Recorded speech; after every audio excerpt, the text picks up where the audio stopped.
आशा करता हूं कि आप सभी ठीक होंगे। कैसे हैं आप सभी, कमेंट बॉक्स में जरूर बताइएगा। मैं बिल्कुल ठीक हूं और आपकी सेवा में आज फिर हाजिर हुआ हूं मीरा के पदों को लेकर के। कक्षा 10वीं की और 12वीं की बोर्ड परीक्षाएं आपके सर पर हैं, लगभग 1 से 1.5 महीना रह गया है। तो आशा करता हूं कि इन पाठों की वीडियो के साथ आपको अपनी तैयारी करने में बहुत अधिक लाभ मिलेगा और आप लाभान्वित होंगे।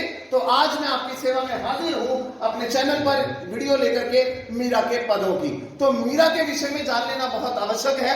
मीरा भक्ति काल की प्रमुख कवित्रियों में से एक कवित्री, सगुणोपासक। सगुणोपासक का अर्थ क्या होता है? जो भगवान के सगुण रूप में, साकार रूप में विश्वास करती है। श्री कृष्ण की परम भक्त थी और इनकी भक्ति दैन्य व माधुर्य भाव की थी। दैन्य मतलब देना, अब इन्होंने अपने तन मन धन को भगवान श्री कृष्ण को समर्पित कर दिया था। माधुर्य मतलब प्रेम, और इस तरीके की इनकी भक्ति थी। मीरा का जन्म सन 1503 में जोधपुर के चोखड़ी अर्थात कुड़की गांव में हुआ। शादी 13 वर्ष की आयु में ही हो गई। मेवाड़ के राणा सांगा के कुंवर भोजराज से कुछ सालों बाद ही पति का देहांत हो गया।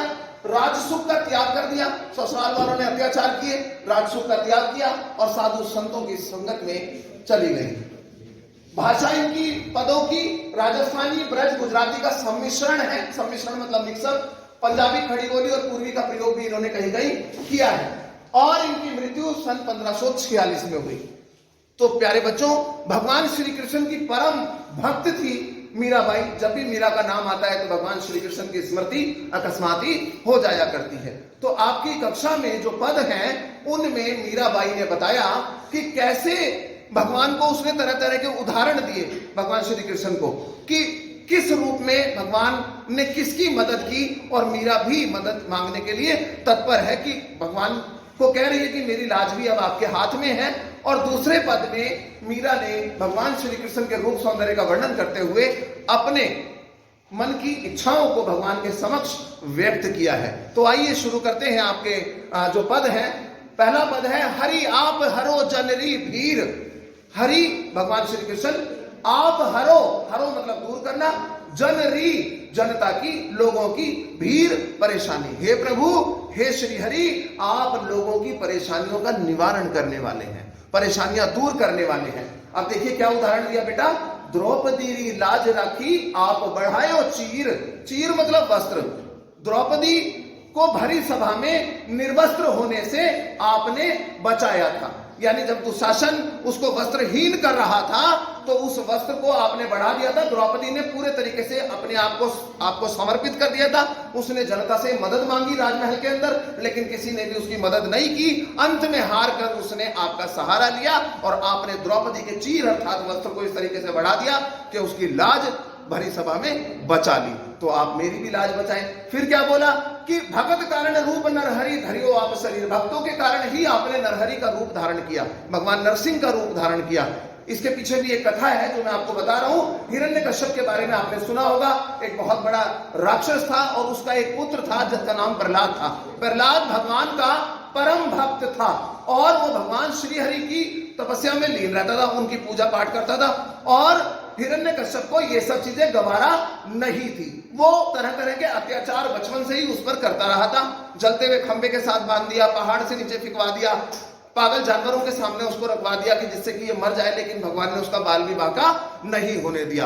कहते हैं ना, जाको राखे साहिया मार सकी है न कोई, बाल न बाका हो सके चाहे जो जग बैरी होए। तो वाकई प्रहलाद की रक्षा परमात्मा ने की। और हिरण्यकश्यप की एक बहन थी होलिका, जिसको ये वरदान मिला हुआ था कि वो अग्नि में कभी भी जल नहीं सकती। तो हिरण्यकश्यप ने और उसकी बहन होलिका ने एक प्लान बनाया, एक योजना बनाई कि होलिका प्रहलाद को लेकर के आग के अंदर बैठ गई और क्या हुआ, परिणाम उल्टा ही हुआ। होलिका जल करके भस्म हो गई, जबकि प्रहलाद श्री हरि करता हुआ निकल आया। तो भगवान ने उसकी रक्षा की। और फिर हिरण्यकश्यप को यह वरदान मिला हुआ था कि उसको ना तो उसे जानवर मार सकता था, ना इंसान मार सकता था, ना वो घर के अंदर मर सकता था, ना बाहर मर सकता था, ना उसे अस्त्र काट सकता था, ना शस्त्र से वो मारा जा सकता था, ना वो ऊपर मरता ना नीचे मरता, ना वो दिन में मरता ना रात में मरता। तो कहते हैं पहले बने प्रारब्ध बेटा, पाछे बने शरीर। इंसान की मृत्यु उसके जन्म से पूर्व ही तय हो जाती है। तो भगवान ने लीला रची, जब अति ज्यादा हो गई हिरण्यकश्यप की, तो परमात्मा ने क्या किया, श्री हरि ने स्वयं नरसिंह का रूप धारण किया और चौखट अर्थात दरवाजे के बाहर खड़े होकर के शाम के समय उसे ललकारा कि हिरण्यकश्यप बाहर आ। हिरण्यकश्यप क्रोध में आया और भगवान श्री हरि ने उसे बीच चौखट के अंदर अपनी जांघ पर लिटा करके और नाखूनों से चीर डाला। तो ना तो उसे अस्त्र ने मारा ना शस्त्र ने मारा। नरहरि अर्थात आधे नर और आधे मतलब जानवर शेर का मुख उन्होंने धारण किया था और नाखूनों से चीरने के कारण जांघ पर लिटा करके मारा। तो ना तो अस्त्र से मरा ना शस्त्र से मरा, ना धरती में मरा ना आसमान में मरा। शाम का समय था जब दोनों पहर मिल रहे थे तो परमात्मा की असीम कृपा प्रहलाद पर हुई। तो देखिए कैसे मीरा ने उदाहरण दिए हैं। तीसरा उदाहरण दिया, भक्त कारण रूप नरहरि धरियो आप शरीर, बूढ़ तो गजराज राख्यो काटी कुंजर पीर। बूढ़ तो मतलब डूबते हुए, गजराज को आपने बचाया और कुंजर मतलब हाथी, आपने हाथी की पीड़ा से उसे मुक्ति दिलवाई। एक बार भगवान इंद्र का जो हाथी है वो स्वर्ग से सरोवर पे आ गया ऐरावत पानी पीने के लिए या किसी और काम से। पानी को देख करके वो जल में ही क्रीड़ा करने लगा, खेलने लगा। तो वहीं एक मगरमच्छ था, मगरमच्छ ने हाथी की पैर को पकड़ लिया, टांग को पकड़ लिया। हाथी पीड़ा से चिल्लाने लगा, उसने श्री हरि को पुकारा, भगवान श्री हरि ने कृपा की और मगरमच्छ से उसे बचाया। तो मीरा ने उदाहरण दिया भगवान श्री हरि को कि आपने तो जानवरों की भी रक्षा की है।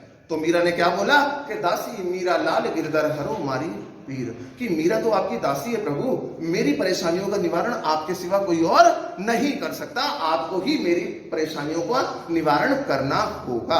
तो मीरा ने अपने इस पद में द्रौपदी का उदाहरण दिया जिसके विषय में मैंने आपको बताया, नरहरि का उदाहरण दिया, डूबते हुए गजराज का उदाहरण दिया और फिर ये कहा कि मेरी परेशानियों से भी मुझे आप प्रभु मुक्ति दिला दीजिए। तो आई थिंक आप लोगों को पहला जो है पद वो समझ आ गया होगा, और नहीं समझ में आया हो कुछ भी अगर आपकी क्वेरी हो तो आप कमेंट बॉक्स में लिख दीजिएगा, समय मिलते ही मैं आपकी क्वेरी का जवाब जरूर दूंगा। अगला जो पद है वो है, उसमें मीरा ने अपने मन की इच्छाएं देखी कैसे व्यक्त की है।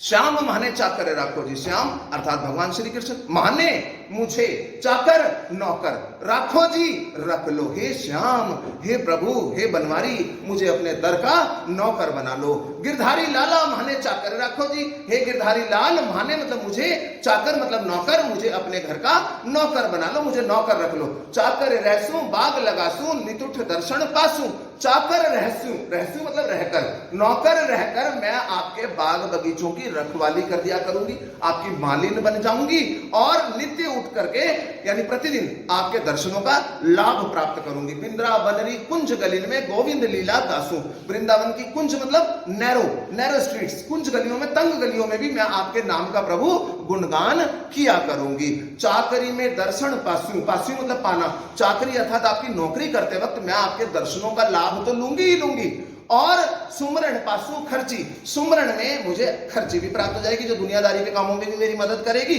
भाव भक्ति की जागीर पासू, जागीर मतलब साम्राज्य, किंगडम, आपके भाव का, आपकी भक्ति का मुझे जागीर प्राप्त हो जाएगी। प्रभु मेरी तीनों बातें सरसी अर्थात तीनों बातें पूरी हो जाएंगी। पेपर में प्रश्न आ जाता है कि मीरा की कौन सी तीन बातें पूरी होंगी, तो मैंने आपको बताया, एक तो वो नित्य उठ करके दर्शन प्राप्त करेगी प्रभु के, भगवान श्री कृष्ण के, और उनके उससे सुमरन रूपी खर्ची प्राप्त हो जाएगी और भाव भक्ति की जागीर प्राप्त होंगी। तो बेटा ये तीनों बातें हैं जो मीरा की पूरी होंगी नौकरी करने से श्री कृष्ण की। फिर बताया अब उनके रूप सौंदर्य का वर्णन कर रही है मीरा। मोर मुकुट पीतांबर सोए गल वैजंती माला, मोर का मुकुट पहने हुए, पीतांबर पीले रंग का वस्त्र कमर पे पहने हुए, धारण किए हुए, गले में वैजंती पुष्पों की माला पहने हुए, मेरा मोहन मुरली वाला जो है वो बड़ा ही सुंदर प्रतीत हो रहा है, बड़ा अच्छा लग रहा है। और वृंदावन में धेनु चरावे, धेनु मतलब गाय, वृंदावन में धेनु चराते हुए, गाय चराते हुए मेरे मोहन जो हैं वो मुरली बजा रहे हैं और बड़े ही अनुपम लग रहे हैं। ऊंचा ऊंचा महल बनाओ बीच बीच राखूं बारी, ऊंचा ऊंचा महल बनाना चाहती है मीरा, अपने मन की इच्छा को व्यक्त कर रही है कि वो ऊंचा ऊंचा महल बनाना चाहती है और बीच बीच में बारियां, अर्थात यहाँ दो अर्थ है बारी के, दोनों बताऊंगा आपको बच्चों। बारी का मतलब है खिड़की, वो खिड़कियां रखवाना चाहती है बीच बीच में महल के, ताकि वो अपने प्रभु के दर्शनों का लाभ उठा सके। और एक है बारी का मतलब क्यारी भी होता है, यानी फूलों की क्यारियां लगाना चाहती है जिसमें वो अपने प्रभु को खड़ा करके उनके दर्शनों का सानिध्य प्राप्त कर सके। तो हर हाल में मीरा प्रभु की दीवानी है और मीरा भगवान श्री कृष्ण को पाना चाहती है। उन्होंने बचपन से ही अपना तन मन धन भगवान श्री कृष्ण को समर्पित कर दिया था।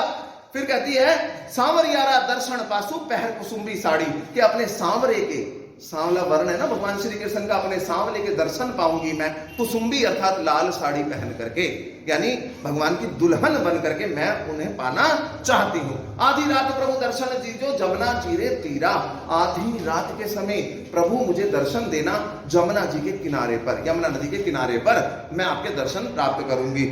मीरा रा प्रभु गिरधर नागर हिबड़ो घणो अधीरा, मीरा कहती है मेरे प्रभु तो गिरधर नागर है और मेरा हिबड़ा अर्थात मेरा दिल, घणो अर्थात ज्यादा, अधीरा अर्थात अधीर, पेशेंस खो रहा है, धैर्य खो रहा है। हर हाल में मीरा अपने प्रभु, अपने आराध्य, अपने स्वामी भगवान श्री कृष्ण को पाना चाहती है। तो बेटा ये दोनों पद थे जो मैंने आपको आज समझाए आज की कक्षा में, और इसके अलावा भी आप बहुत कुछ जानना चाहते हैं, हिंदी के विषय में बोर्ड परीक्षाओं की अच्छी तैयारी करना चाहते हैं ताकि 100% अंक हासिल कर सकें, ये मैं गारंटी देता हूं आपको कि अगर आप मेरे पढ़ाए हुए वीडियोस को, मेरी बनाई हुई वीडियोस को, मेरे पढ़ाए हुए चैप्टर्स को ध्यान से सुन लेंगे और अपने दिमाग में फिट कर लेंगे तो अंक 100 में से 100 लाने के लिए भी आपको कोई रोक नहीं सकता। कौन कहता है कि बोर्ड की परीक्षाओं में हिंदी में 100 में से 100 अंक नहीं आ सकते? अरे जो ऐसा कहते हैं उन्हें लेकर के आइए मेरे चैनल पर, हिंदी सीखो विद पंकज सर पर, और वो देखें और स्वयं विचार करें कि हिंदी में भी 100 में से 100 अंक अर्जित किए जा सकते हैं। ये चैलेंज है मेरा और आप जरूर ले सकते हैं। तो जिन्होंने अंत तक देखी उनको मेरा हृदय तल से आभार, और अगर वीडियो पसंद आए तो आप सभी लाइक करना, कमेंट्स करना और शेयर करना। आपका दिन शुभ हो। इसके अलावा अगर आपकी कोई क्वेरी हो बेटा तो आप कमेंट बॉक्स में लिख दीजिएगा, जैसे ही समय मिलेगा मैं आपके क्वेरीज को सॉल्व करूंगा, उनका जवाब आपको जरूर दूंगा। नमस्कार, आपका दिन शुभ हो, बाय बाय।